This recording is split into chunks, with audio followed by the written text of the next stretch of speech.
Later, the resident's car is still sitting in a tow lot, but rather than pay the fee to get it out, she says she's taking the management company to court.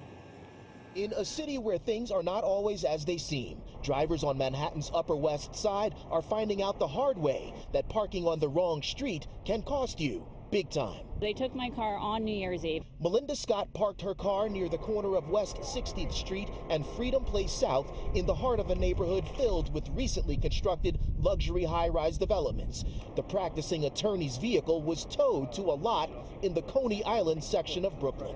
There was no summons issue. Rather than paying the extortion, I filed a lawsuit. Melinda argues the zip-tied private property signs put up by the management company for the 21 West End apartments are not specific enough to warrant towing a parked vehicle. This is a public street and it is open to public motor vehicle traffic, and there's no sign indicating that it's a private street. And then even if they wanted to tow a car, this sign doesn't have the information that would be required to tow a car. It's a big problem. Local resident Darren Foster tells us these streets are also patrolled by city traffic agents. You'll come down and you'll get a ticket.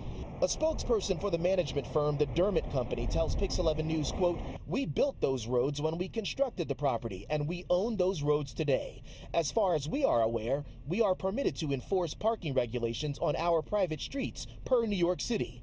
As far as we are aware, we followed all procedures related to private streets and parking rules." When the buildings were built north of here, we had the same situation. Council member Gail Brewer says there is precedent for the temporary privatization of the city's roads, but warns, I do not know, to be honest with you, the status of towing. What I do know is the street is privately owned. It will not become a public DOT, Department of Transportation street, until all of the measurements and the configurations are up to the standards of the City Department of Transportation. Driver, attorney, and now plaintiff Melinda Scott says she is moving forward with her lawsuit. So I'm not only doing this for myself, I'm stopping them from terrorizing our neighbors as well. They shouldn't be able to do this.